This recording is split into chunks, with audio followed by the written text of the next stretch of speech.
नमस्कार विद्यार्थी मित्रांनो, आज आपण बघणार आहे रॅशनलायझेशन मधला नेक्स्ट व्हरायटीचा क्वेश्चन आहे. क्वेश्चन दिलेला आहे, if both A and B are rational number find the value of A and B.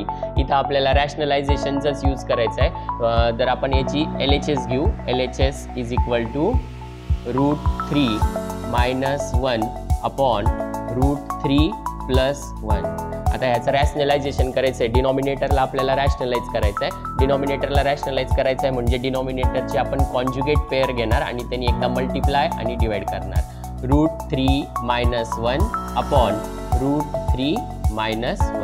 Next स्टेपमध्ये √3 - 1 सेकंड ब्रॅकेट √3 - 1 अपॉन √3 + 1 √3 - 1. फक्त मल्टिप्लिकेशन केले, वरती न्यूमरेटरचं मल्टिप्लिकेशन केलं, इकडे डिनॉमिनेटरचं मल्टिप्लिकेशन केले. नेक्स्ट स्टेपमध्ये √3 - 1 इंटू √3 - 1 √3 - 1 स्क्वेअर अपॉन, आता इकडे जर बघितलं तर a + b, a - b म्हणजे हा फॉर्म्युला कसला आहे, a² - b². आता इथे a ची व्हॅल्यू झाली √3 स्क्वेअर मायनस b ची व्हॅल्यू झाली 1 स्क्वेअर.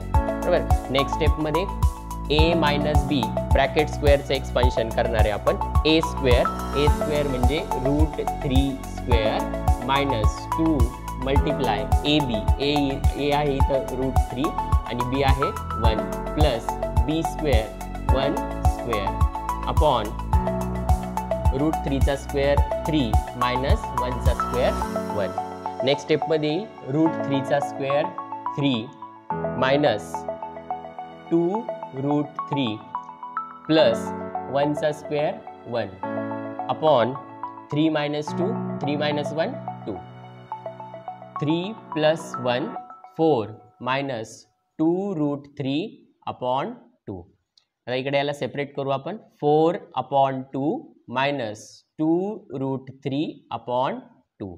लोएस्ट टर्म केली तर 2 × 1 = 2 2 × 2 = 4 हा येईल 2 मायनस 2 2 कॅन्सल √3. याला आता आपण कम्पेअर करू RHS बरोबर. बरोबर, RHS दिलेली होती आपल्याला. RHS is equal to a + b √3. Therefore a is equal to 2 and b is equal to -1. This is our required answer.